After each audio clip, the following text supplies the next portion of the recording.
Xoş gördük, hörmətli televiziya tamaşaçıları. Missiya Aktual verilişinin növbəti buraxılışı ilə qarşınızdayıq. Bu dəfəki buraxılışımızı televiziya sahəsinə aid eləyəcəyik.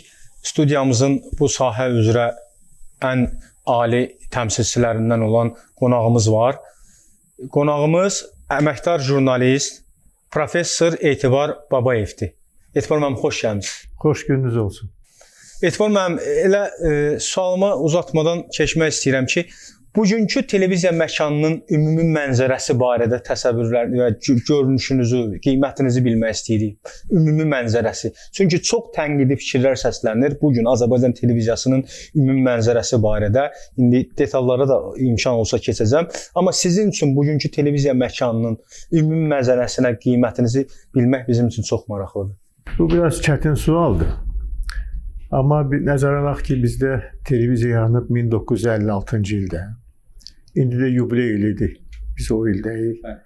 Və bir vaxt bu bizə möcüzə gələn bu televiziya, mən özüm uşaqlığım o dövrdə yadımdadır ki, necə biz bilmirdik. Bəziləri deyirdi, danışan radio, birdən də göstərən nədir bəs? Bu televiziya necə olur? Bu adam ora necə girib? Yəni belə texniki tərəqqinin hələ o illərdə insan bir möcüzə kimi qəbul edirdi bu televiziya yarananda. Amma indi öyle hər kəs üçün o qədər adi bir işə dönüb ki, televiziya verilişlərini telefondan da izləmək olur. Yəni bu texniki inkişaf sürətlə rəngli olmayan, siyah-bəyaz televiziyadan gəlib rəngli televiziya artıq var. Amma verilişlərin rəngarəngliyi, mövzucu, məzmunca bəlkə də o səviyyədə inkişaf edəməyib.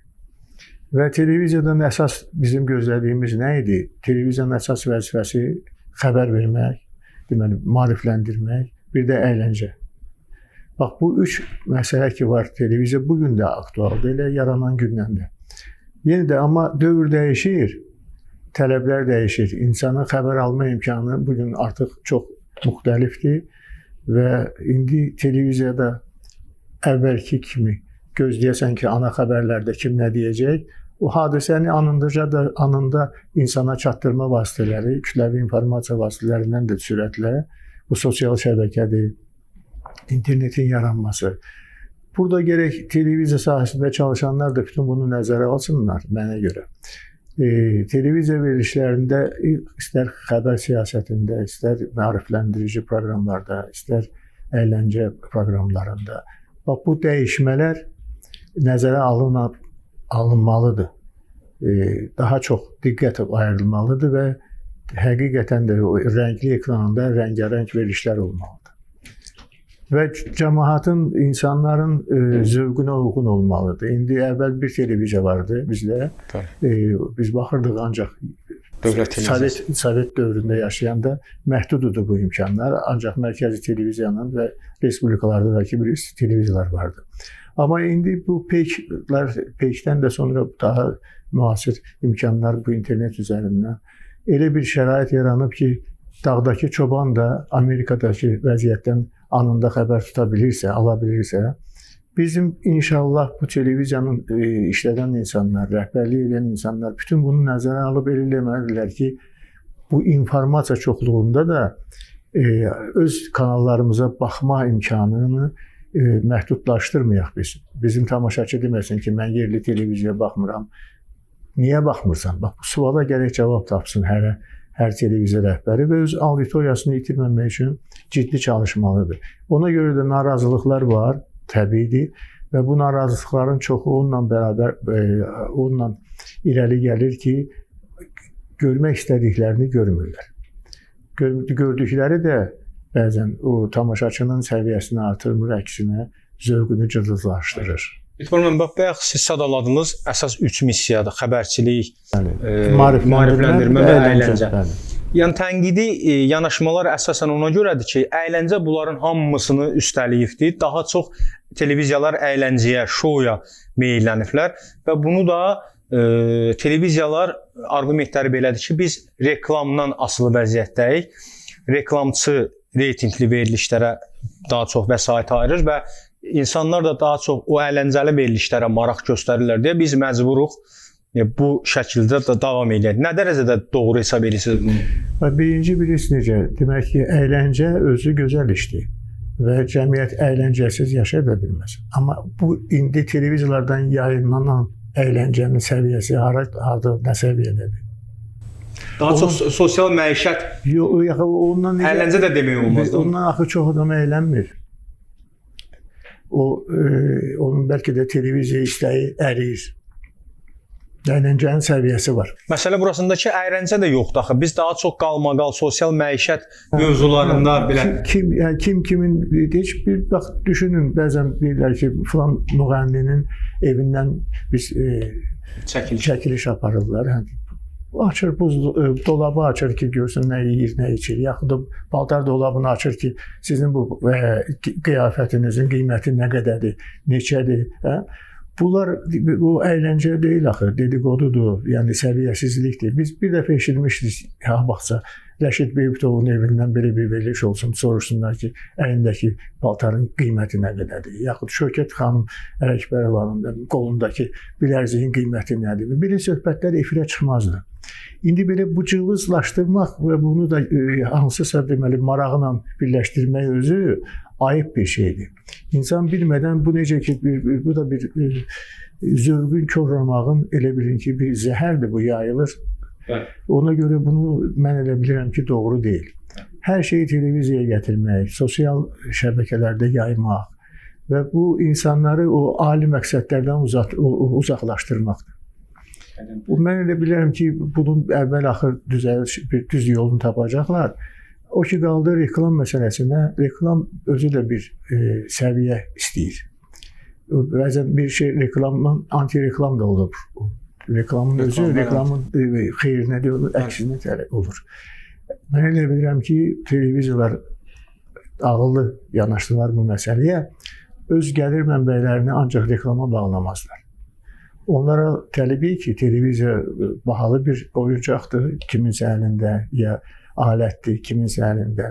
Amma hər televiziyanı düşünməlidir ki, mən nəyə məqsədə, hansı məqsədə xidmət edirəm, bu kimə xitabən bu televiziya verilişlərini hazırlayır və yolun tapmalıdır qazanmağın. Vacib deyil ki, bütün qazanc reklamdan gəlsin.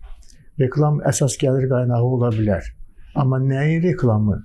Burada o qazancın marağını güdməkdənsə biz dövlətin ideoloji marağını, xalqın o istəyini, xalqın istiqamətini müəyyənləşdirən məqamları öndən gətirməliyik. Etibar müəllim, təşəkkür edirəm. Bir məqama da toxunmaq istəyirəm. Bax, bu günləri mən indi ümumi fikirlərdən çıxış eləyərək bunu deyirəm sizə. İnsanlarda belə bir təəssürat var ki, təsəvvür var ki, görünən də əslində açıq şəkildə görünür bəzi hallarda ki, televiziyalar bu xüsusən kommersiya televiziyaları bir və ya iki aparıcıdan asılı vəziyyətə düşürlər. Çünki o aparıcı da özünü elə aparır ki, yəni televiziya rəhbərliyi, televiziya məndən asılı vəziyyətdədir. Çünki mən bu televiziyaya ayda 50 min, 60 min xeyir gətirirəm. Mən bu proyektimi yığışdıraram, buradan apararam başqa televiziyaya və bu yenə davam eləyərəm. Sanki televiziya rəhbərləri də həmin aparıcından asılı vəziyyətə düşüblər. O aparıcı da istədiyini eləyir, istədiyini canlı yayımda danışır. Bax, bu da özü insanlarda siz özünüz bax öz rəhbərlərindən olduğunuz kanalda belə hallara rast gəlmək olurmu ki, televiziya rəhbərliyi, televiziya ümumiyyətlə bir aparıcı, bir iki aparıcılığın əsas ki, buna dəyməyək, bu getsə bizim filan qədər də vəsaitimizdən məhrum olacağıq. Belə hallar varmı? Mən bir neçə televiziyada rəhbər vəzifələrdə işləmişəm müxtəlif illərdə. Mənim üçün heç bir aparıcının bu mənada deməli əvəz olunmaz adam görməmişəm və heç tanımıram da. Çünki o həmin o özünü əvəz edilməz sayan aparıcıların özünü həmin o televiziya o səviyyəyə qaldırıb, gətirib çatdırıb, tanıdıb. Və tanıdıbsa o gərək o aparıcı özünə minnət qoymasın o kanala, minnətdar olsun. O kanalın hesabında o ilə hansısa bir məziyyətə çatıb.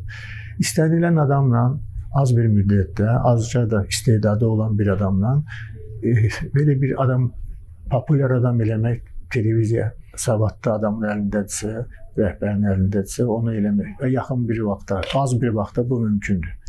Ona görə də insan əgər bir mərhələyə çatıbsa bir kanalda, populyar olubsa, o tək özünün məharəti kimi bunu yox, televiziyanın verdiyi imkan kimi qiymətləndirməlidir. Və kim ki deyir ki, mən geçsəm televiziya batar, elə şey olmur. Batmır televiziya. Bir adamın üzərində heç vaxt televiziya qurulmaz da. Və elə adam da nadir olur. İndi kim özünü elə bilirsə, qoy elə də tanısın. Amma mən ümumiyyətlə onu demək istəyirəm ki, o televiziyada əvəz olunmaz adam yoxdur. Və xüsusən də aparıcı rolunda. Siz kimi nəzərdə tutursunuzsa, o sizin işinizdir. Amma mən elə bir nəzərdə tutduğunuz adam varsa da, o da yanılır. Əslində elə deyil. Həmən istənilən adamı ayır və başqa kanalda çıxar-çıxmaz bilmirəm. O cəmiyyətdə unudulur. Televiziya biraz belə elə bir şeydir ki, ekrandan gedəndən sonra səni xatırlamaq hər zaman uzun müddətli olmur. Unudulur. Təbiidir bu. Hər zaman kimsə olacaq, daha maraqlı insan olacaq, daha çox diqqət cəlb edəcək. Biz ümumiyyətlə baxmalıyıq ki, televiziyaların hamısı oxşar verilişlər gedir. Və televiziyalarda tutalım bəzi elə verilişlər gedir ki, aylarla gedər, amma serial deyil axı bu. Serial kimi də uzada bilərsən sən. Amma uzunçuluq zəvzəkliyə gətirib çıxardır. Uzun ömürlüyə yox. Ondan tərbiyəvi əhəmiyyəti nədir? Maarifləndirici yükü nədir? Əyləncə səviyyəsi hardadır? Biz bəzən göstəririk. Nə qədər göstərərlər ki, kimsə kimdən boşandı, kimsə uşağını axtarır, kimsə ərini axtarır, kimsə... Bizdə ana obrazı bəzi hallarda, ekranlarda artıq o müqəddəs ana obrazı ki vardır. Lağlağa obyektinə çevrilir. Nənə, ana, yəni filan yaşında adam evlənmək, adam axtarırsa, ya ərə getməyə, ailə qurmağa ola bilər bu həyatda, olmalıdır da. Amma bu ekran vasitəsilə tamaşaçıya, xalqa, o kütləviyə, tamam xalq kütləsinə, o ictimaiyyətə bu şəkildə çatdırılmamalıdır. Çox bir söyüş mənbəyi olmamalıdır. Bəzən görürsünüz, verilişin texniki cəhətdən bu mümkündür. Səsini alırlar, kimsə ağzını tərpədir, amma o sözü eşitmir. Deməli, burada etik sözlər, etik fikirlər pozulduğu üçün, deməli, o fikirlər, səslərini alırlar. Amma o səssiz kadrların özü bizi o əxlaqsızlığın səviyyəsini göstərir. Artıq ora gəlib çatıb ki, vacib olub bunu saxlayıblar. Biz eşitmirik, amma biz görürük. Təsəvvür edirik ki, nə deyir orada? Əlbəttə, bu özü bir tərbiyəsizliyin, deməli, qabağını almaq deyil, nümayişidir. Səssiz nümayişi. Mən niyə onu elə gətirirəm ki, orada da hələ bu belə ağzını yumaraq, dodaqları tərpənir, üzünün ifadəsi hər sözü deyil. Hər deyilməyən sözü də sən eşitməsən də dərk edirsən. Və bu televiziya haqqında müsbət rəy yaratmır. Ona görə də elə mövzuları mən ekranlarda görmək istəməzdim. Yəni elə adamları hər gün, aylarla görmək istəməzdim. Çünki bunların insanlara təlqin elədiyi fikrin özü bu zəhərdir. Ümumiyyətlə mən istədiyimi sizdən aldım. Çox təşəkkür edirəm. Mən sizə bir söz dedim. Yəni indi özəl televiziyaların sayı artır. Radioların sayı artır. Amma sayı yox, səviyyə artmalıdır. Və bu televiziyalar kəmiyyətə yox, keyfiyyətə. Bəli, xüsusən. Çünki indi yəni görürsüz nə qədər oxuyan var, amma zövq oxşayan yenə də belə də hər zaman da bu çox da ola bilməz, böyük istedadlar az olur. Mən xoşlamıram, bəzən deyirlər Rəşid Beybutovlarla, Müslüm Maqamayevlər. Bunlar burada şəkilçisi yersizdir. Yəni Nizamilər, Füzulilər ölkü yox. Füzuli də, Nizami də hər bir istedad sahibi tək-tək olar. Onların arxasında adını çəkəndənlər şəkilçisi işlətmək düzgün deyil. Və televiziyada da insanı bir dəvət edirsənsə, sən seçməlisən. İndi deyirlər senzura yoxdur. Çox yaxşı. Amma hər adamın içində senzur olmalıdır. Ağzına gələni danışmamalıdır. Hər televiziya kanalı da, rəhbərliyi də, əməkdaşları da bu məsuliyyətlə yanaşmalıdırlar. Biz televiziyada necə danışırıq? Deyirlər milyonlar baxır. Bəlkə də bir nəfər baxır. Amma bir nəfər baxırsa da biz o bir nəfərə hörmətlə danışmalıyıq. Hörmətsizlik eləməməliyik. Çox sağ olun, var olun. Təşəkkür edirik ki, müsahibənizi Bizə artıq bilmədiniz, vaxtınızı ayırdınız, minnətdarıq. Çox sağ olun. Təşəkkür edirəm. Ümid edirik. Biz də YouTube kanalıyıq. Mən də sizin kanala uğurlar arzulayıram. Bax, deyirsiniz biz YouTube kanalıyıq. Bəli. YouTube kanalı kimi hər adam deyə bilər ki, asanlıqla bu kanala çıxa bilər. Düzdür? Sayı da çox olacaq. Özdəki indiki halda. Amma yenə də əgər o kanalın özünün bir deməyə sözü varsa, göstərməyə bir imkanı varsa, sizin həmişə tamaşaçınız olacaq. Çox sağ olun. O axtarıb sizi tapacaq. Çox sağ olun. Siz onu itirməzsiniz. Belə Missiya Aktual verilişinin bu dəfəki buraxılışını da yekunlaşdırdıq. Studiyamızın qonağı tanınmış televiziya mütəxəssisi, professor, əməkdar jurnalist Etibar Babayev idi. Təşəkkür edirik. Növbəti buraxılışlarda görüşənə qədər.